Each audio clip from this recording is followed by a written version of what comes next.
Hello and welcome to Impera Project, a project built on a dream.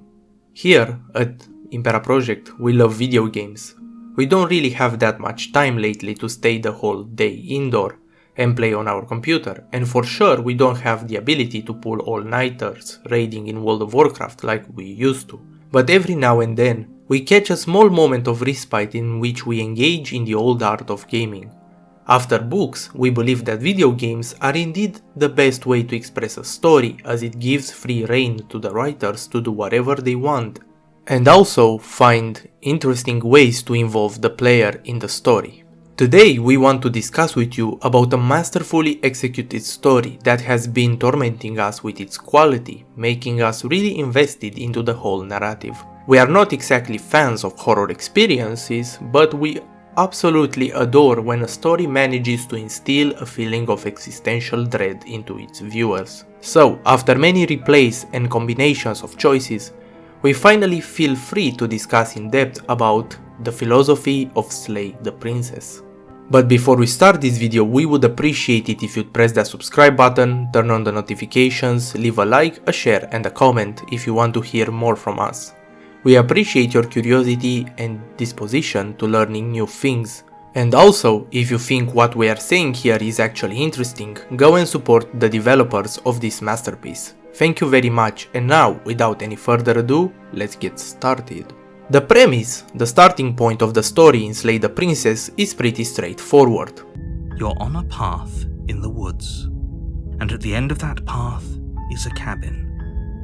And in the basement of that cabin is a princess. You're here to slay her. If you don't, it will be the end of the world. And also, the perils are well stated. A warning before you go any further. She will lie, she will cheat, and she will do everything in her power to stop you from slaying her. We're not going to go through with this, right? She's a princess. We're supposed to save princesses, not slay them. Yet, this is only a charade that covers a more interesting story waiting to unfold. But we will get there. From that point onward, warned as he is, the player is confronted with the first choice, which dictates how the story will progress, going armed or unarmed. The princess reacts differently on how you choose to approach her, putting a cold and confident mask ready for a confrontation when approached knife in hand. Carries up the stairs. Who's there? She sounds dangerous. It's almost as if she's the one in charge down here. Don't let it fool you. It's all part of the manipulation. And a soft, timid and reserved allure when approached defenseless. Is someone there? It's hypnotizing. It's the kind of voice you only have to hear once to remember it for the rest of your life. Don't let it fool you. It's all part of the manipulation. You're playing a dangerous game by coming here unarmed. No matter how you choose to proceed with the first encounter, the world will end. The main character will be killed, either by time itself, by her hand, or by your own. Every time the player dies, the world restarts. In truth, as we already know, time never goes in reverse. Therefore, the player is just transported into a whole new world, the last one visited, meeting a catastrophic demise. But the consequences remain. Everyone but the narrator remembers everything that happened, and the psyche of the main character fractures, making room for new voices. Assumptions about things you don't know, like whether or not the voice is in your torturer, and to think I thought we could rely on you, slaying our beloved and threatening us with damnation. You all need to lighten up. Probably the worst situation is that the princess herself remembers how you behaved with her. If you act with cruelty, if you lie and cheat, the more brutal you are with her, the direr the consequences will be. The more radical the transformation of the princess will become, turning from a somewhat harmless individual into a monstrous and aberrant manifestation. I think you forgot something. Like the part where all this started when you left me to languish in a pit all by myself. Now I've become something so much worse. And it's all thanks to you. A brilliant way in which the player is morally confronted. The judgment and the punishment is swift. We always believe that the best way in which someone can be held accountable for their action is by being put in the uncomfortable position in which the consequences of their respective action are properly explained to them.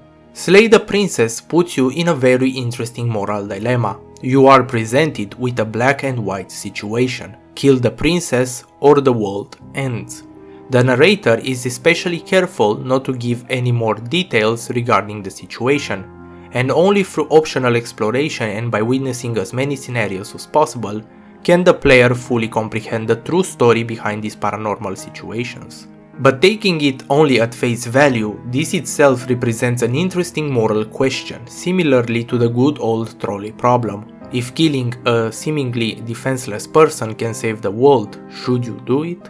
We've discussed already on this channel two normative theories which can be used to address the situation. There are links in description. From a deontological standpoint, this is indeed moral, as the meaning behind this action is a noble one. From an utilitarian view, it depends on the results. But the player is constantly kept in the dark, constantly lied and manipulated. Therefore, the moral responsibility doesn't solely belong to him. Causality doesn't matter here, because the end result is the same no matter what led us up to this point. If the princess leaves the cabin, the world will end, and there is no changing that. There is also one more interesting aspect when it comes to how the alter ego of the player is depicted into the game. The fourth wall is constantly broken. The voices, the princess and the narrator all treat the real individual behind the computer screen as part of the story, which makes it extra eerie. After the end of each run, the player is placed in front of a mirror. The mirror can be encountered every run starting with the second chapter. Yet the narrator pretends that it is never there. The mirror has a very interesting meaning, but staring long into it reveals a monstrous silhouette. This is a nice aspect of the story, as the princess is presented as a beautiful young woman. Her rescuer or her executioner is a bird-like creature, ugly and twisted. This is an interesting approach similar to the dynamic taken in The Beauty and the Beast, yet the princess never comments on her visitor's aspect, nor does the narrator, only the voices seem to be somewhat aware of their allure. The narrator is the main voice inside the player's head, but he is presented as being a foreign element, an outsider which declares that his only purpose is to state the facts as they are. What side are you on? Yours, of course. But I have a duty to uphold the truth. Lying about the facts of the situation doesn't change them. Even though he is often misleading and deliberately vague in what he chooses to describe and how. At first, the player is greeted by the voice of hero, a complete depiction of the player, a voice of reason, and most of the time a pacifist. His only purpose is to find the answer while being cautious and to keep the player alive throughout the game. There are many other voices, each with its own motivation and personality. Their apparition is a direct result of how the player chooses to respond to whatever happens. As has been stated many times, a contradiction happens. The narrator always explains to the player how he can actually choose whatever he desires, yet the truth is that mostly there is no real choice. For example, when trying to run from this destiny, the hand of fate played by the narrator pulls the player back on track. Also, the Shifting Mound, the true concept behind the princess, explains the player how he merely reacts to everything that happens and always lacks the power to play an active role. Ever the passive player, always reacting and never acting, but it's woven into you. This is a pretty nice way of putting forward the old conflict between free will and determinism. If everything is possible, nothing truly is. Let free to choose however he desires, the long quiet, the true concept behind the player, is confronted with the realization that none of his actions actually matter and the only thing palpable is the suffering he is bringing down on himself and others. The princess is, well, just a princess, but a very interesting one. As we stated before, she is capable of taking multiple forms and she is constantly changing to reflect the way she was perceived. She becomes the embodiment of the way she is seen and treated. This once again puts the player in an interesting situation. The more brutal you are, the more brutal she becomes. But if you treat her with kindness, she will become friendly. She is a princess because, as we all know from stories, a hero, a dashing knight, will always need a princess to save. We can see this in old stories about knights and knighthood such as Don Quixote de la Mancha, or why not Mario. The myth of the damsel in distress is a pretty poetic one, a romanticized version of our medieval past. She is both angry that she is imprisoned, but she is also lonely.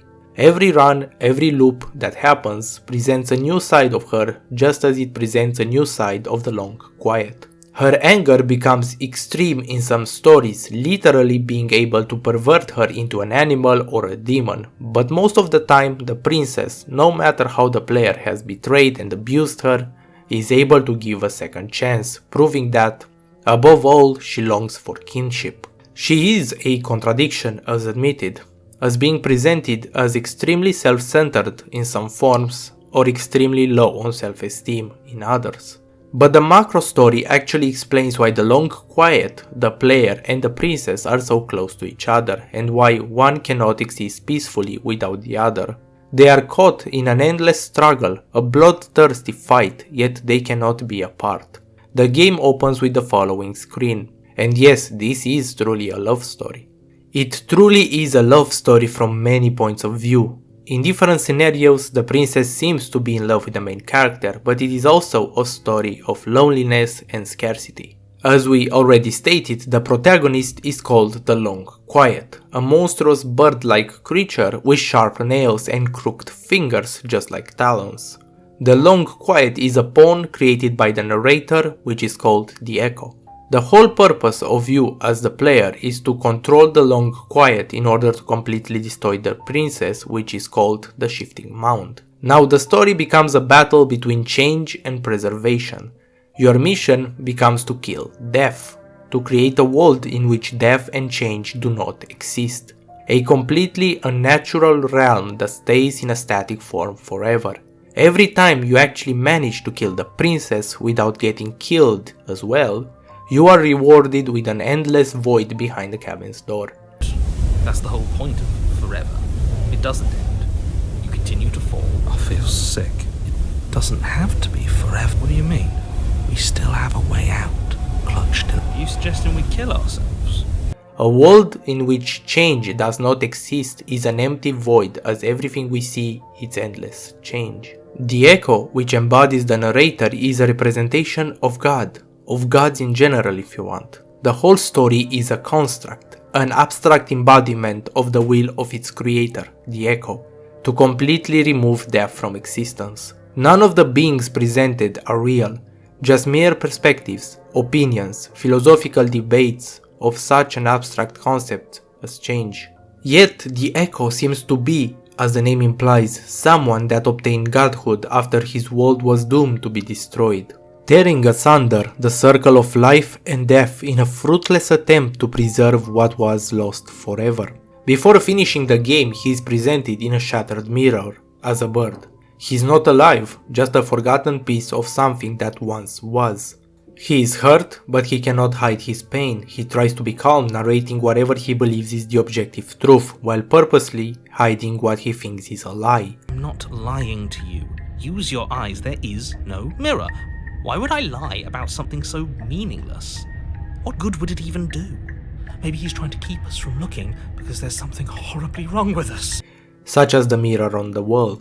Putting the preservation of the world above anything else, above morals and the objective truth, he is completely outmaneuvered by forces way stronger such as change and his own creation wresting control from his hands. Yet he is still shown to have some semblance of power when he closes the door or forcefully takes over the player's body. Any of that, the stakes are too high.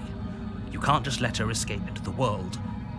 No, I can't just let her escape. As the princess approaches the bottom stair, your body steps forward. Wait, this isn't fair. You can't just do that. Watch me. He is cynical and ironical, a doomed man fighting in vain to protect something that was lost long ago. The game seems to hint that the Echo was a man, but what strikes us as odd is how he is referred in the caption with capital letters for the pronouns. He is written with a capital H, a way of writing often found in Christianity when referring to God. Also, tearing the circle of life and death is not something that a mere mortal can usually do, so we believe that the echo is the embodiment of God that was defeated at his own game by his own creations and now struggles to win back. As we know from the biblical story, at the beginning of existence there was no death. Therefore, this seems to support the hypothesis. The enemy of God is change. But seeing how a world without change is just an empty void, an endless torment of static, do we really long for a world where death does not exist? Seeing the story from this angle, it completely changes its meaning. We see a fractured version of God, torn apart and weak, trying to fight back against change. And it seems to make sense. The Bible says that we were made to resemble God.